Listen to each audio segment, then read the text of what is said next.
Kalman, one of the world's most outstanding operetta composers, is responsible for all of the lilting store of the new romantic music. Part of Marinka is Bay of Maryland, one of the greatest love stories of all time.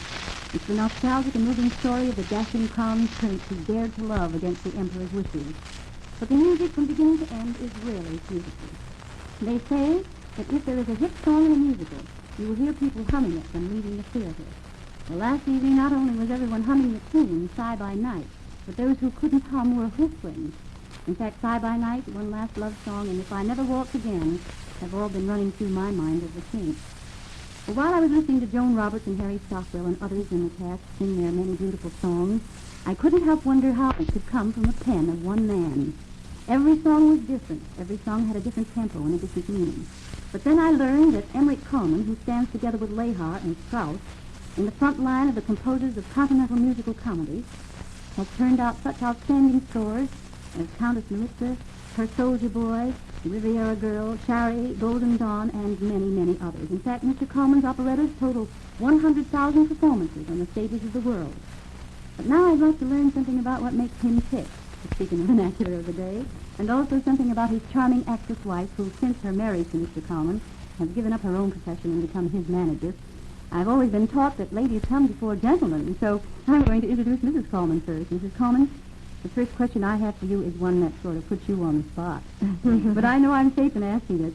What do you think of your husband and his ability in his music? Having heard music of all nations and of all composers, I sincerely think my husband represents one of the finest operetta music of Europe. Mr. Kalman smiles as she says that.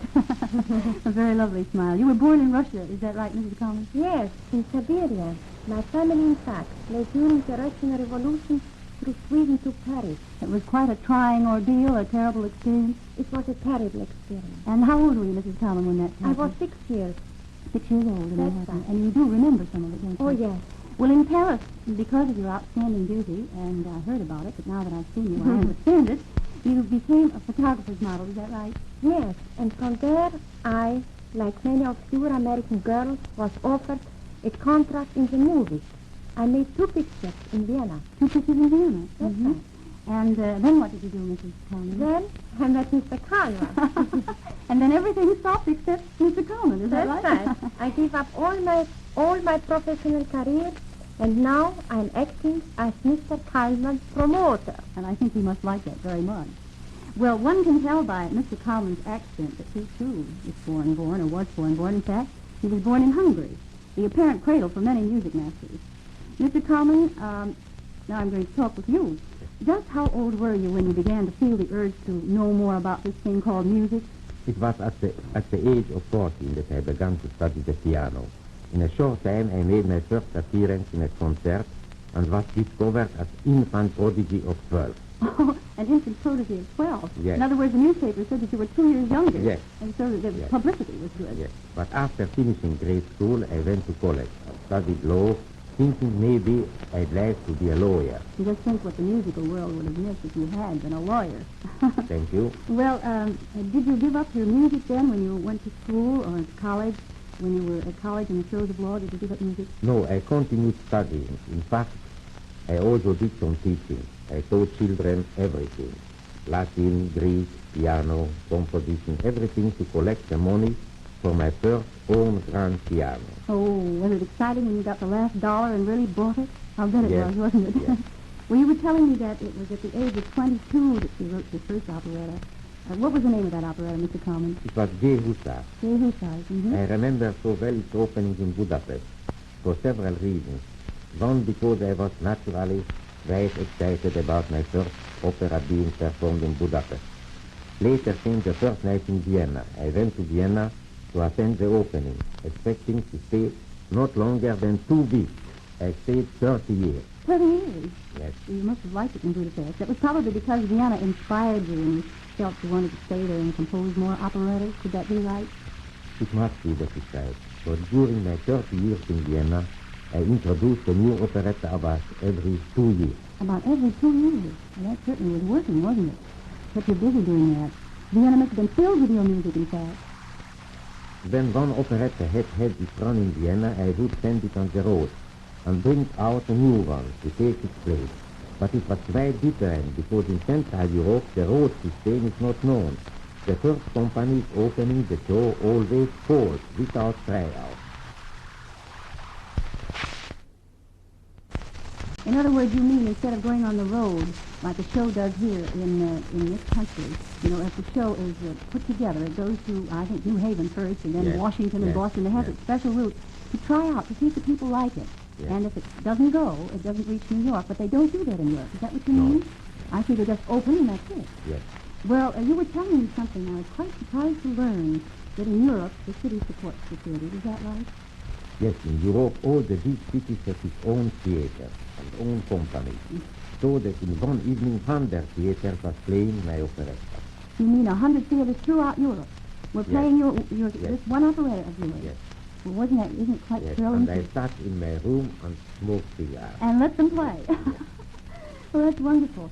I would say then that, what did you do? Did you just write the score and then turn it over to a director? And is that the way the method is in Europe?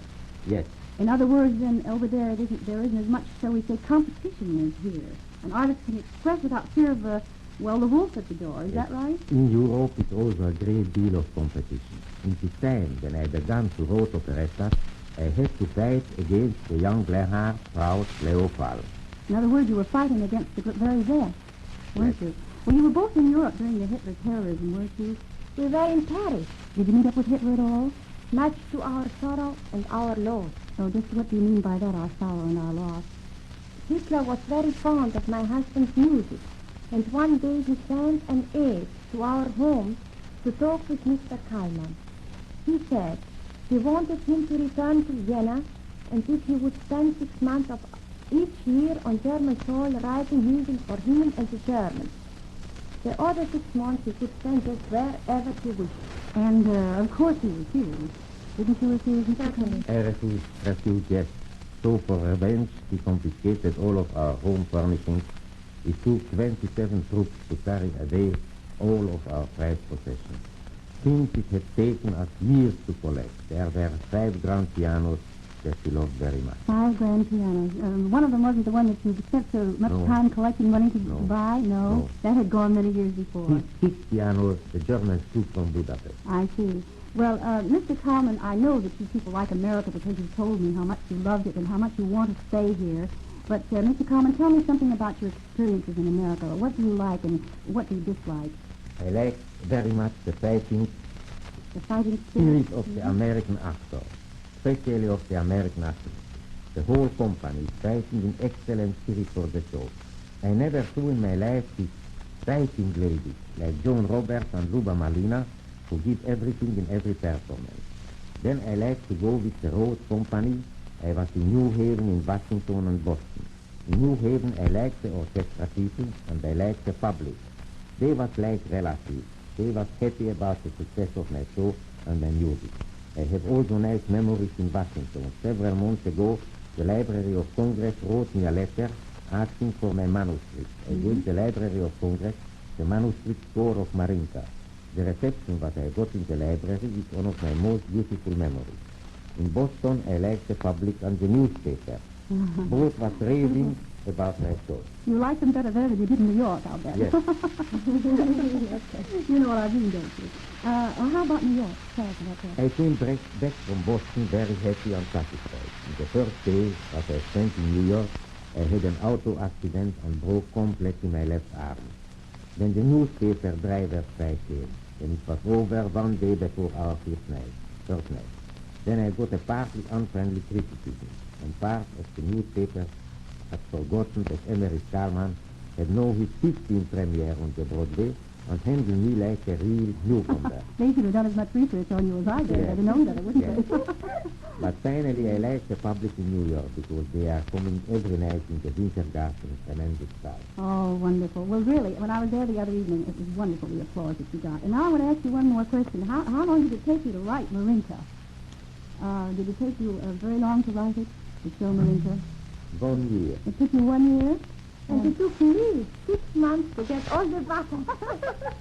Well, then, in other words, it took about 1.5 years to put Marinka really on Broadway. That's right. Well, I want to thank you both for being so nice to visit me this morning and chat about things that we all like to hear about famous people. And I'm sure that Marinka will prove to be a great success The tunes from it have already caught on with everyone who's heard them. And once again, I recommend Marinka, now playing at the Wintergarten Theater for an evening of top-notch enjoyment. Thank you all very much. Thank you. Well, our special message from Gertz in Jamaica today is